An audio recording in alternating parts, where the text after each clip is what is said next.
Boa noite, estamos novamente reunidos aqui, creio que cada um com a sua família, nesse momento onde é o nosso tempo de oração, para estarmos orando ao Senhor, buscar o Senhor em todas as situações, por todas as situações que estamos enfrentando, rogando as misericórdias e a graça do Senhor sobre as nossas vidas. Meu desejo é que todos os irmãos, amigos que têm ouvido as meditações, esses devocionais da quarentena, estejam buscando a Deus em oração, lendo sua Bíblia e aproveitando esse tempo de reclusão de modo agradável, de modo que glorifica a Deus. E nossa orientação é que cada um esteja buscando ao Senhor, esteja cuidando da sua saúde, esteja lendo a sua Bíblia, tendo tempo de oração, realmente aproveitando. E aqueles nossos irmãos e amigos que não têm a condição de estar nessa situação de quarentena, vamos orar por eles também, nossos irmãos que são médicos, enfermeiros, que estão na linha de frente, ajudando nos hospitais, ajudando onde é necessário, que vamos orar para que o Senhor os esteja abençoando em tudo. Mas, irmãos, nessa noite nós queremos continuar meditando sobre o livro do profeta Daniel. É importante lembrar que esse livro também, ele retrata situações de dificuldade que aquele jovem passou quando foi exilado para a Babilônia. Daniel, ele era, como nós vimos no capítulo 1, um jovem judeu, provavelmente ali com seus 15 anos de idade, quando foi levado cativo no ano 605 a.C.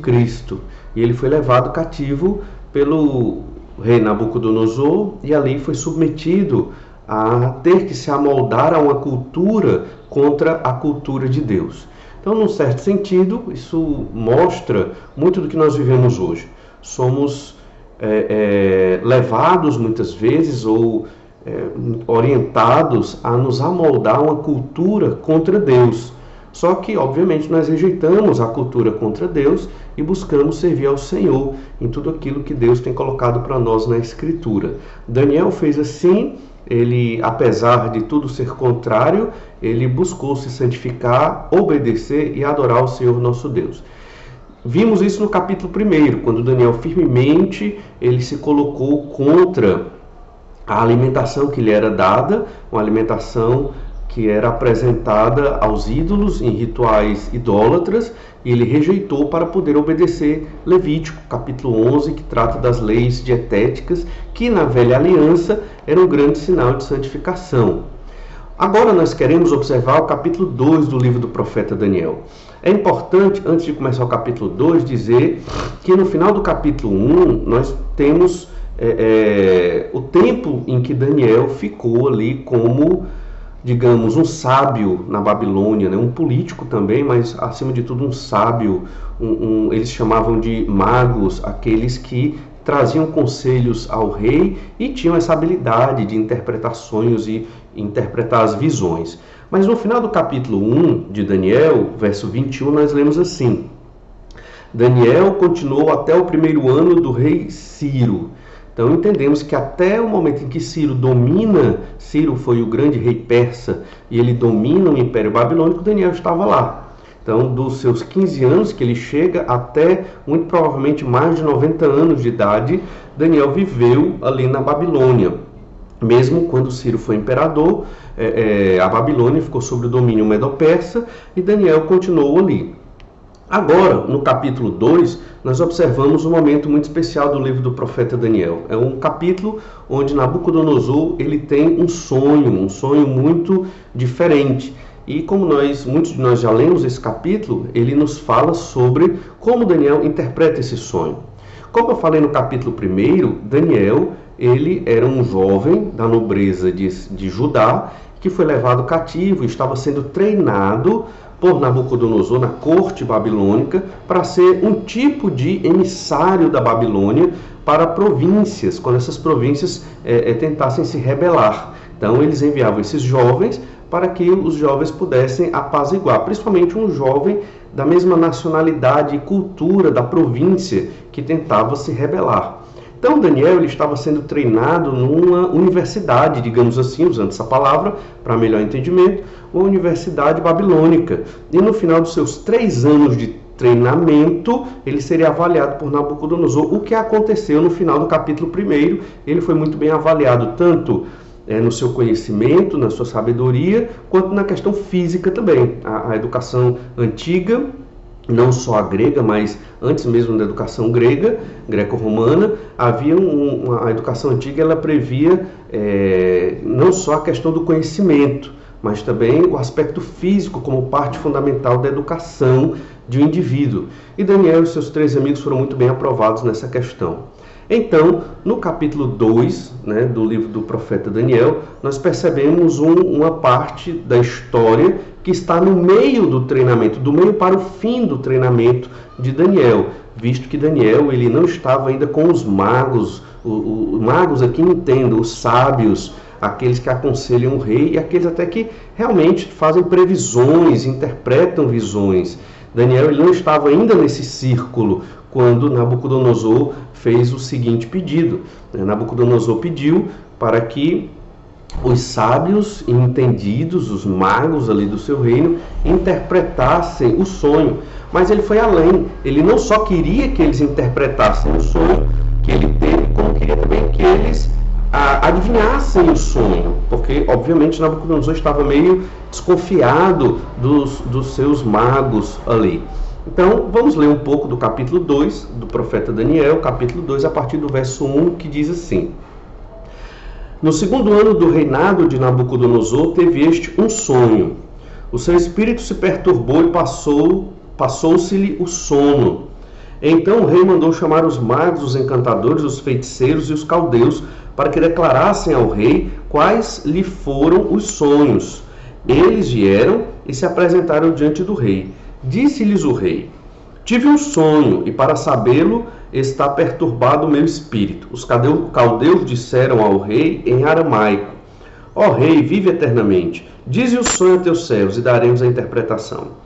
Respondeu o rei e disse aos caldeus: Uma coisa é certa, se não me fizerdes saber o sonho e a sua interpretação, sereis despedaçados e as vossas casas sereis feitas monturo. Mas se me declarardes o sonho e a sua interpretação, recebereis de mim dádivas, prêmios e grandes honras, porque declarai-me o sonho e a sua interpretação. Os magos então disseram: olha, só os deuses podem adivinhar o sonho, dizer como foi o sonho, para depois nós podermos interpretar. Ou seja, homem nenhum poderá dizer que sonho o Senhor teve. Mas Nabucodonosor foi inflexível, e então eles ficaram numa situação muito difícil, e realmente Nabucodonosor ia mandar matar todos os magos, e os que estavam aprendendo também, sendo treinados, entrariam nesse decreto de morte de todos os magos e sábios ali da Babilônia. Então, ficou muito difícil. Mas Daniel, sabendo do que estava acontecendo, procurou tomar alguma providência. Então, no verso 12, nós lemos assim: Então o rei muito se irou e enfureceu, e ordenou que matasse a todos os sábios da Babilônia. Então, Nabucodonosor estava realmente indignado, porque ninguém adivinhava o seu sonho e interpretava-o também. Então, no verso 13, nós lemos: Saiu o decreto segundo o qual deviam ser mortos os sábios, e buscaram a Daniel e aos seus companheiros para que fossem mortos. Então, Daniel muito provavelmente não estava na corte naquele momento, e foram atrás de Daniel para também serem mortos junto com os outros sábios. E então Daniel procurou Arioque e pediu um prazo, e disse ao rei que iria dizer o sonho, interpretar o sonho, e ganhou um tempo para com isso, para depois ele orar e junto com seus amigos buscar a Deus em oração, para que Deus revelasse o sonho. No verso 15 nós lemos assim: E disse a Arioque, encarregado do rei: Por que tão severo o mandado do rei? Então Arioque explicou o caso a Daniel. Foi Daniel ter com o rei e lhe pediu designasse o tempo, e ele revelaria ao rei a interpretação.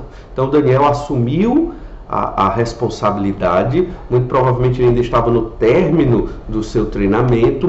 Alguns intérpretes da escritura colocam esse capítulo aqui como se Daniel tivesse seus 17 anos de idade aproximadamente, e então ele pede um tempo.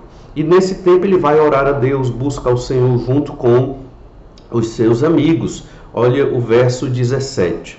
Então Daniel foi para casa e fez saber o caso a Ananias, Misael e Azarias, seus companheiros, para que pedissem misericórdia ao Deus do céu sobre este mistério, a fim de que Daniel e seus companheiros não perecessem com o resto dos sábios da Babilônia.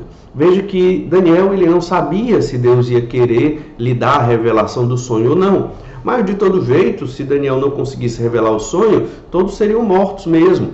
Então ele ganhou tempo, foi muito inteligente, ganhou tempo com o rei para dedicar tempo em oração e pedir a Deus a revelação do sonho. E Deus revelou o sonho ao profeta Daniel. É um sonho muito conhecido. É um sonho que fala que Nabucodonosor, ele, nas suas visões do sonho, vislumbrou uma estátua. E essa estátua enorme era dividida em partes. Havia uma cabeça de ouro, havia o peito e braços de prata, havia um abdômen e um quadril de bronze, haviam pernas de ferro e haviam pés de ferro e de barro. Então, esse foi o sonho. E então, ainda no sonho, vinha uma rocha cortada não por mão humana, e essa rocha batia no pé da estátua, na base da estátua, e toda a estátua era estilhaçada, era despedaçada, e aquela rocha cortada não por mão humana, ela crescia enormemente. Então, a interpretação do sonho também foi dada por Daniel, e Daniel deixou muito claro que a cabeça de ouro era Nabucodonosor, era o reino, o império da Babilônia, e que viriam outros impérios, o império, o peito e os braços de prata, o abdômen e os quadris de bronze e as pernas de ferro. E Daniel deixou muito claro que cada um desses elementos, esses metais, seria um reino idólatra, um reino que dominaria em seguida, um em seguida do outro, até que viesse o reino de Deus. Interessante que o livro do profeta Daniel ele não é muito apresentado como um livro que apresenta o reino de Deus. Conhecemos o livro do profeta Daniel pelo episódio de Daniel na cova dos leões, pelo episódio da fornalha de fogo no capítulo 3, de Nabucodonosor pastando como um boi no capítulo 4, as 70 semanas até da profecia de Daniel no capítulo 9, mas não percebemos muito esse aspecto de o livro de Daniel anunciar o reino de Deus na terra. E essa visão de Nabucodonosor está mostrando exatamente isso. Deus dando a um idólatra, Nabucodonosor não era crente, que não era convertido, dando a um idólatra uma visão, uma revelação do que haveria de acontecer no futuro. Então essa rocha cortada não por mão humana, ela significa o reino de Deus, que vem com o seu rei, obviamente o Messias aqui. E então esse Messias que traz o reino de Deus à terra, ele vai derrubar todos os reinos idólatras no futuro distante, pelo menos mais distante do que para nós, no caso ali na época de Daniel. E então todos os reinos idólatras seriam destruídos, e aquela rocha, ela iria crescendo, e ela seria o reino de Deus na terra. Um detalhe importante é que essa visão, sonho que Nabucodonosor teve no capítulo 2, ele aparece novamente no capítulo 7. O capítulo 2 está muito ligado com o capítulo 7. O capítulo 7, no entanto, quem teve as visões foi o próprio profeta Daniel. E ele viu os 4 impérios idólatras surgindo do mar, surgindo da água. Ele viu, vamos ver mais à frente, detalhadamente, esse capítulo também, mas ele viu um leão com asas, ele viu um urso, ele viu um leopardo também com 4 cabeças e 4 asas, e ele viu um quarto animal, uma besta inominável. Então você tem também os 3 impérios, como você tem na estátua ali do sonho de Nabucodonosor. E é interessante perceber como Deus usou a linguagem para expressar a sua verdade, a sua vontade. E a linguagem aqui se refere exatamente à forma que Nabucodonosor entendeu esses reis. Um ídolo, uma imagem, porque era assim que a mente de um idólatra, de um não crente, compreenderia essa revelação. Então foi assim que Deus se revelou a Nabucodonosor naquele momento. E no capítulo 7, quando Deus se revela a Daniel, um crente, um servo dele, os reinos idólatras são bestas, são animais horríveis. Então, é assim que Deus enxerga os reinos idólatras, como coisas desprezíveis, horríveis, monstruosas e que serão destruídas. Então, na verdade, esta foi a interpretação do sonho, a revelação e a interpretação do sonho a Nabucodonosor. Existem outros detalhes do sonho que nós apresentaremos posteriormente, detalhes que falam dos pés de ferro e dos pés, dos dedos desses pés de ferro e de barro. São pés de ferro e de barro e possuem artelhos, e falaremos posteriormente sobre isso. Mas é importante que Daniel, ao revelar o sonho e ao interpretá-lo, ele poderia ter chamado a glória para ele, para a sabedoria dele, para o entendimento dele, e lucrar com isso diante do império, do rei, da corte. Mas Daniel não fez assim. Daniel, ele levou toda a glória à presença de Deus. Ele testemunhou ao rei que tudo o que estava sendo revelado e interpretado vinha de Deus, do Deus de Daniel. Então, olha o verso 27. Respondeu Daniel na presença do rei e disse: o mistério que o rei exige, nem encantadores, nem magos, nem astrólogos o podem revelar ao rei, mas há um Deus no céu, o qual revela os mistérios, pois fez saber ao rei Nabucodonosor o que há de ser nos últimos dias. O teu sonho e as visões da tua cabeça, quando estavas no teu leito, são estas. Então, toda a glória Daniel deu a Deus, mesmo ele sendo essa pessoa com essa inteligência, esse dom, essa habilidade de revelar o sonho e interpretar o sonho. Desta forma, Daniel preservou a sua vida, dos seus amigos e a dos magos da Babilônia naquele momento. Nabucodonosor reconhece a grandeza do Deus de Daniel no final deste capítulo, quando nós lemos no verso 46. Então o rei Nabucodonosor se inclinou e se prostrou rosto em terra perante Daniel e ordenou que lhe fizessem oferta de manjares e suaves perfumes. Disse o rei a Daniel: certamente o vosso Deus é o Deus dos deuses e o Senhor dos reis e o revelador de mistérios, pois pudeste revelar este mistério. Então o rei engrandeceu a Daniel e lhe deu muitos e grandes presentes e o pôs por governador de toda a província da Babilônia, como também o fez chefe supremo de todos os sábios da Babilônia. A pedido de Daniel, constituiu o rei Sadraque, Mesaque e Abednego sobre os negócios da província da Babilônia. Daniel, porém, permaneceu na corte do rei. Deus foi glorificado por Daniel, mesmo no momento de crise. Daniel não usou a situação para se promover, mas para promover a glória de Deus. Não esqueça, Daniel, há poucos anos, havia sido levado cativo da Babilônia, cativo para a Babilônia.